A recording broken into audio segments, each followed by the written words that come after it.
Bismillahirrahmanirrahim. Seseorang pernah berkata,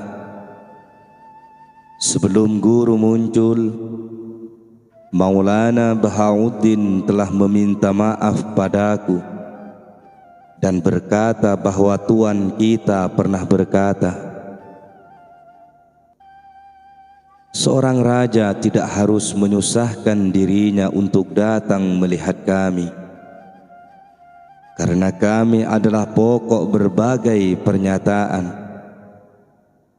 Pada satu keadaan kami berkata, pada keadaan yang lain kami diam.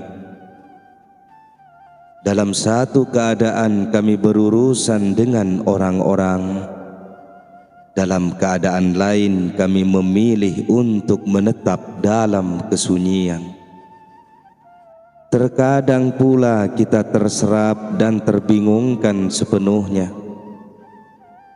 Tuhan melarang raja untuk datang sementara kita tidak mampu menunjukkan rasa simpati padanya, atau kita tidak memiliki waktu luang untuk berbincang dan menasihatinya.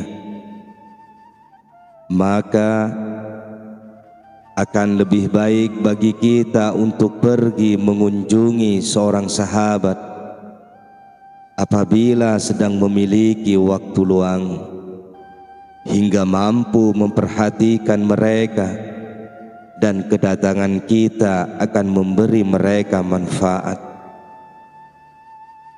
Aku telah berbicara kepada Maulana Bahauddin untuk menjawabnya. Kata pangeran bahwa aku tidak akan datang dengan tujuan agar Tuan kami mau memperhatikanku dan berbincang denganku. Aku datang lebih karena aku masih memiliki kehormatan sebagai makhluk di antara jajaran pelayannya.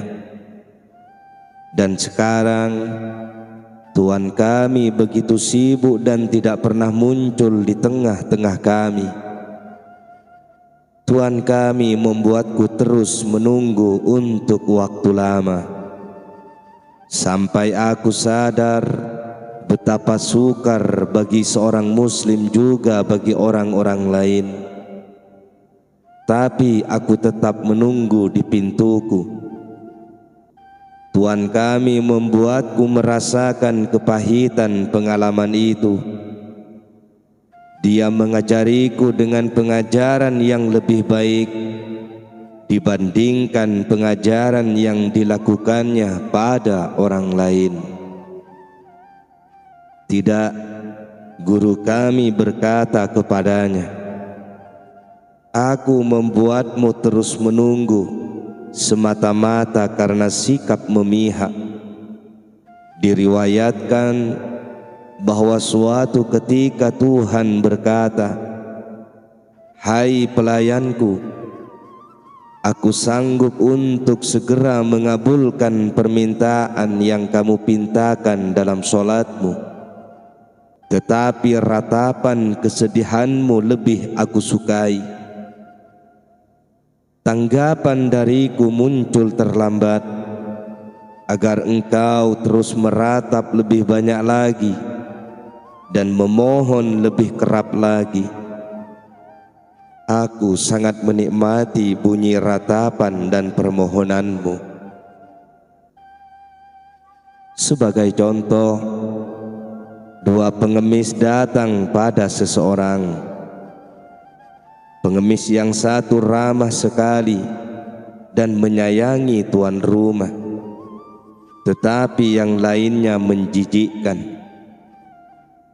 Sang tuan rumah berkata pada pelayannya, cepat berikan sekerat roti kepada lelaki menjijikkan itu, hingga dia pergi dari rumah kita secepat mungkin. Katakan kepada yang lainnya, pengemis yang berlaku baik, bahwa roti kita belum dibakar, dan dia mesti menunggu sampai roti itu siap. Aku akan lebih suka melihat sahabatku dan memandangi mereka karena aku menginginkannya.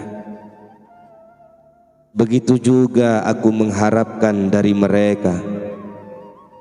Ketika sahabat dalam kehidupan ini telah melihat keseluruhan hakikat sahabatnya, persahabatan mereka akan semakin terjalin lebih erat di dunia selanjutnya.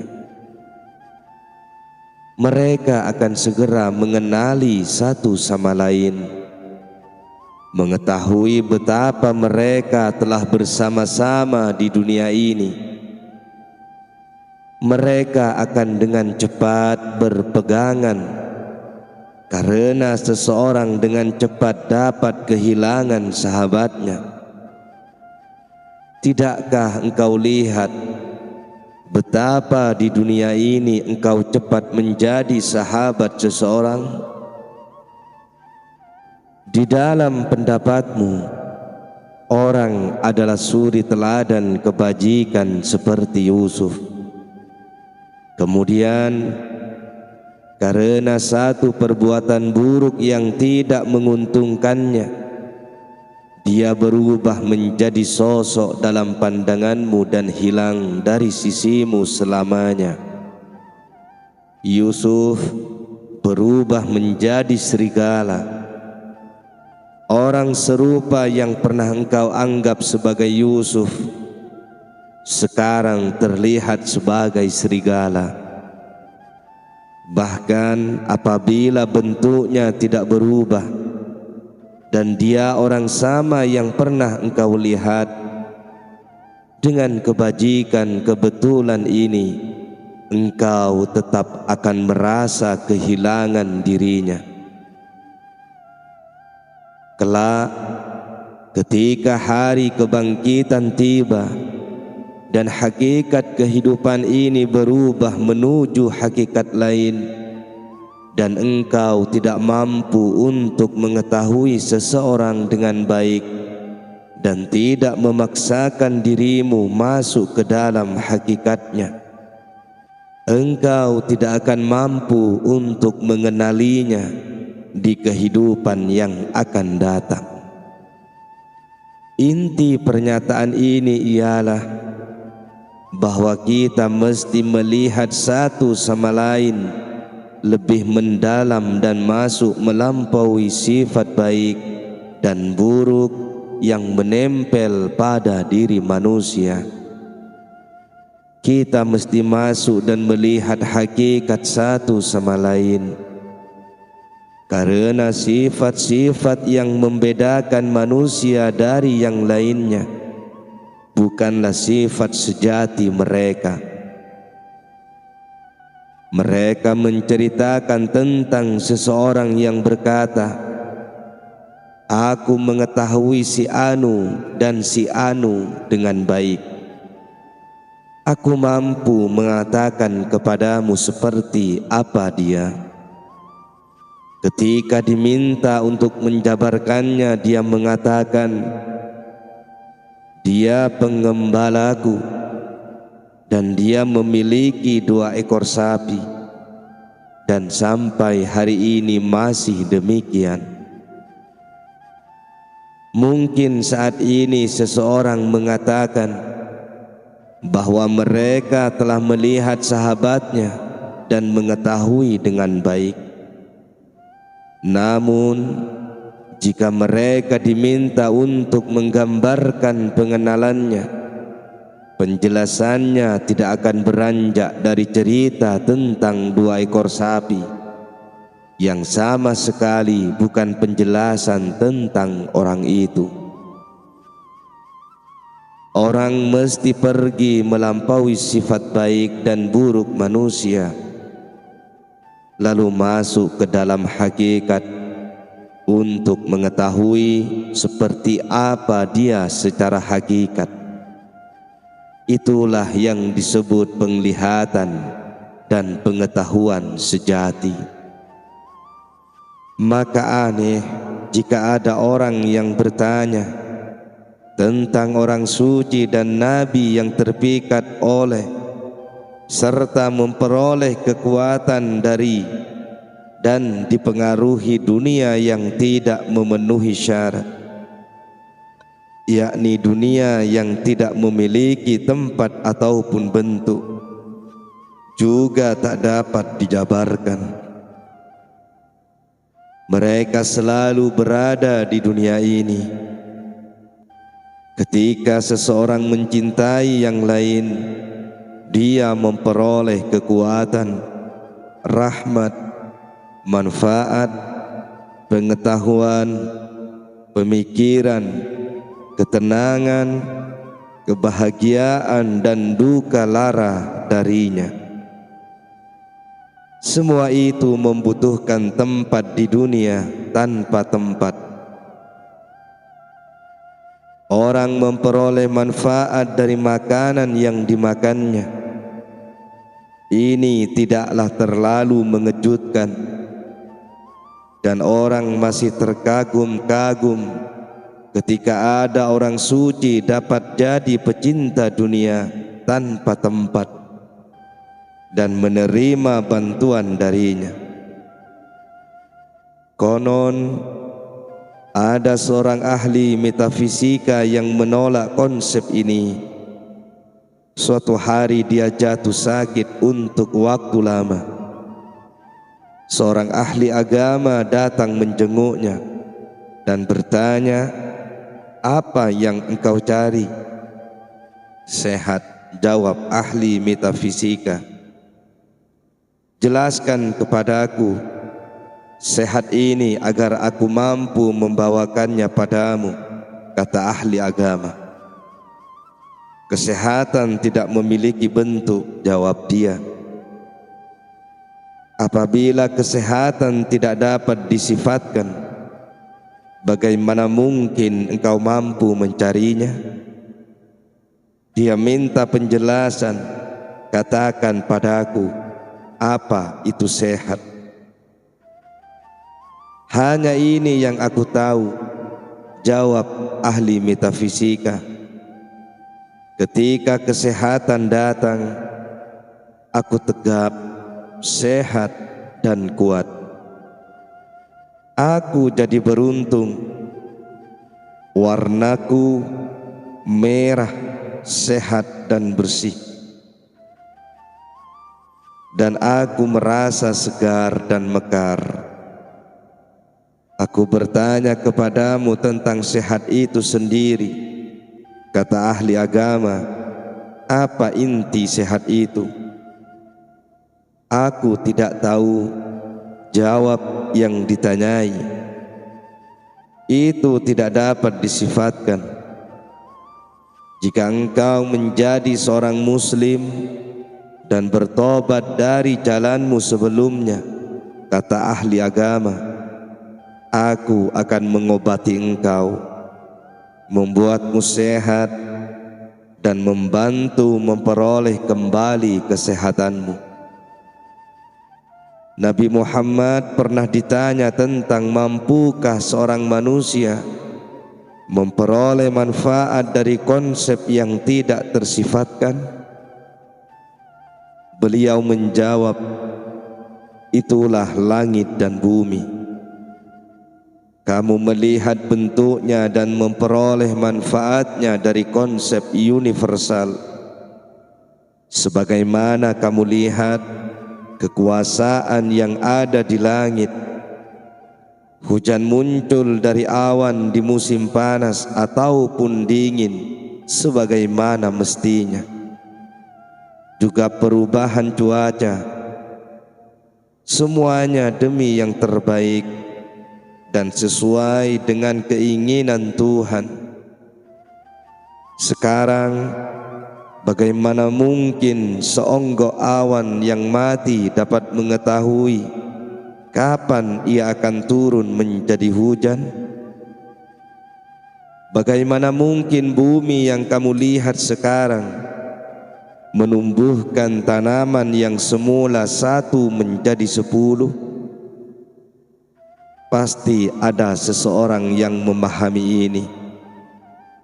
Melalui dunia ini engkau mampu melihat seseorang itu dan akan tertolong, seperti kulit yang membantumu menyerap makna hakiki kemanusiaan. Melalui bentuknya kamu akan mampu menyerap makna dunia.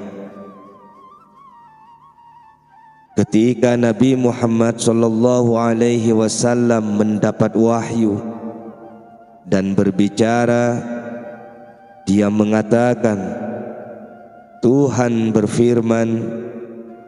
Pada kasus tersebut, meskipun lidahnya sendiri yang mengatakan, dia sendiri tidak berada di sana sama sekali. Pembicaranya adalah Tuhan. Karena Nabi Muhammad tahu dari awal bahwa dia tidak tahu apa-apa tentang perkataan itu. Ketika merasakan kata-kata itu terucapkan begitu saja dari lidahnya, dia sadar bahwa dirinya bukan orang yang sama seperti sebelumnya. Ini disebut sebagai penguasaan Tuhan. Nabi Muhammad tidak hanya mengatakan orang dan nabi yang mendahului kehidupannya ribuan tahun lalu, melainkan juga mengenai yang akan terjadi sampai akhir dunia ini. Dia pun berbicara tentang singgasana Tuhan dan alam semesta, karena dia saat itu dimiliki masa lalu untuk yang dibatasi waktu, tidak dapat berbicara mengenai hal itu. Bagaimana mungkin yang sementara bercerita tentang yang abadi? Sangat aneh tentu saja. Maka pada saat pewahyuan, bukan Nabi Muhammad yang mengatakan melainkan Tuhan. Dia tidak berbicara atas kehendaknya sendiri. Itu bukan lain adalah wahyu yang diungkapkan kepada dirinya. Tuhan melampaui bentuk dan kata. Ucapannya di luar kata-kata dan suara, tetapi dia mengemukakan ucapannya melalui kata, suara, atau bahasa apapun yang dikehendakinya. Di sepanjang jalan taman kita sering menemukan arca bebatuan dan burung batu tersusun di sekitar kolam. Air mengalir dari mulutnya dan melimpah ke dalam kolam. Namun orang cerdas manapun tahu bahwa air itu tidak muncul dari mulut arca batu, tetapi dari tempat yang lain. Apabila engkau ingin mengetahui seseorang, buatlah dia berbicara. Kemudian engkau mampu mengetahui dia yang sebenarnya dari ucapannya. Bagaimana jika dia menipu karena tahu bahwa orang dapat diketahui dari ucapannya, sehingga terus-menerus mengucapkan sesuatu yang samar agar tidak diketahui? Ini seperti dongengan mereka tentang anak kecil yang kebingungan dan berkata kepada ibunya, saat malam hari menjadi gelap, hantu muncul kepadaku, aku takut kepadanya. Jangan takut, kata sang ibu. Jika engkau melihat bentuk itu, beranilah dan serang dia. Engkau akan tahu itu hanya khayalanmu. Tapi ibu, kata anak itu, apa yang mesti aku lakukan? Jika ibu hantu itu mengatakan hal serupa pada anaknya, sekarang Jika ada seseorang yang sengaja tidak ingin diketahui dan berdiam diri, bagaimana aku tahu dia yang sebenarnya? Jawabannya adalah berdiam diri terhadap kehadirannya. Berikan dirimu kepadanya dan bersabar. Barangkali sebuah kata akan terluncur dari bibirnya. Jika tidak, sebuah kata barangkali secara tidak hati-hati akan meluncur dari bibirmu, atau pikiran atau gagasan bisa jadi muncul pada dirimu. Dari pikiran atau gagasan itu, barangkali engkau mengetahui dia, karena engkau saat itu telah terpengaruh olehnya. Itu adalah pantulan dan pernyataan dirinya yang tercermin ke dalam dirimu. Syekh Shirazi duduk di antara pengikutnya. Salah satu dari mereka tiba-tiba membayangkan lezatnya kambing guling. Syekh menyuruh agar membawa sejumlah kepala kambing kepadanya. "Syekh," kata mereka, "bagaimana engkau mengetahui bahwa dia menginginkannya?" "Bagaimana engkau mengetahui bahwa dia menginginkannya?" Karena Syekh menjawab, "Selama 30 tahun aku tidak memiliki keinginan.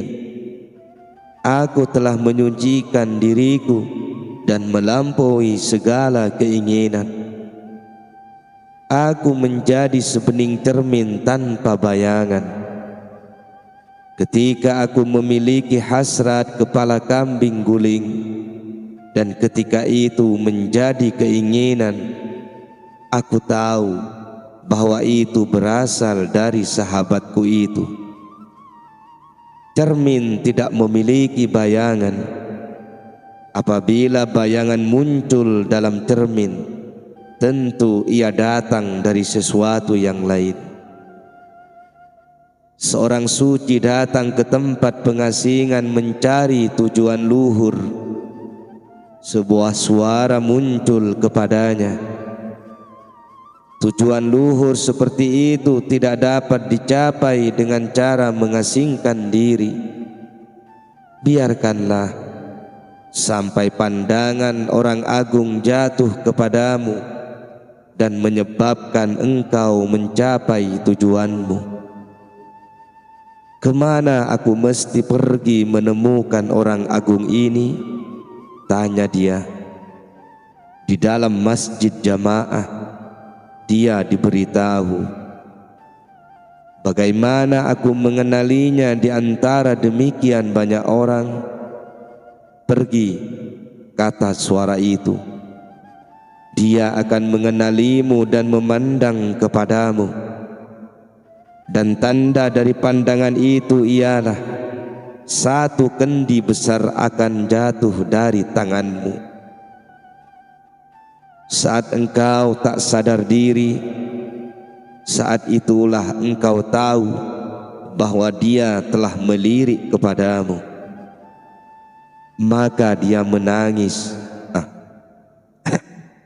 Maka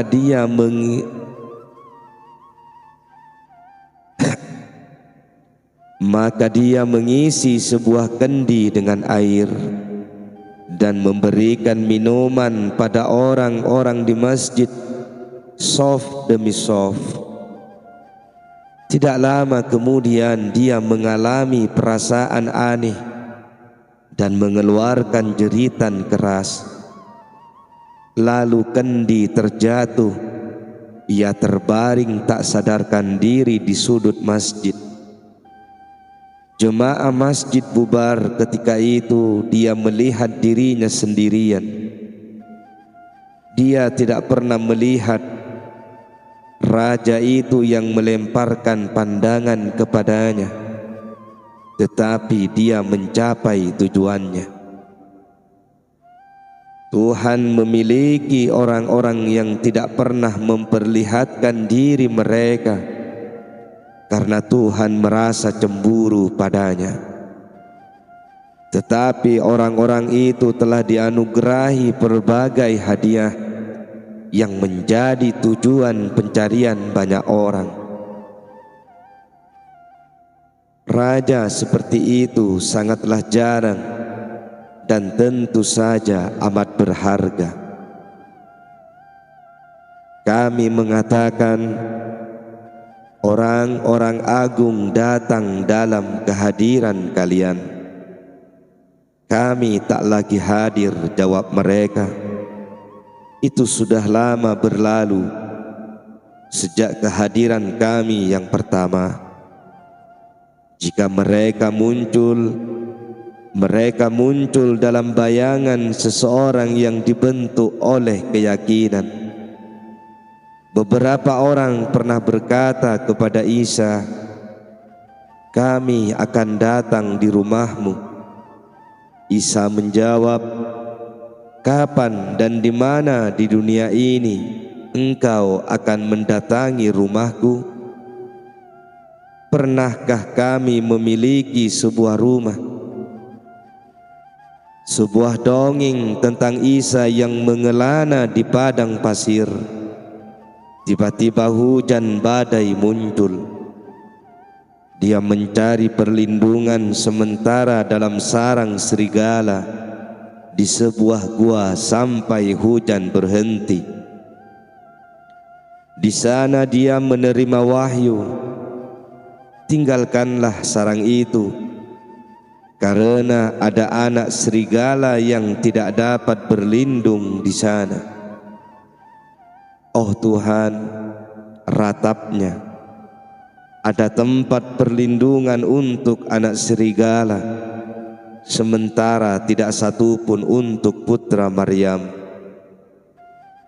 Jika anak serigala memiliki tempat perlindungan, jawab Tuhan, tidak ada sesuatu pun yang dapat mengusirnya dari rumahnya.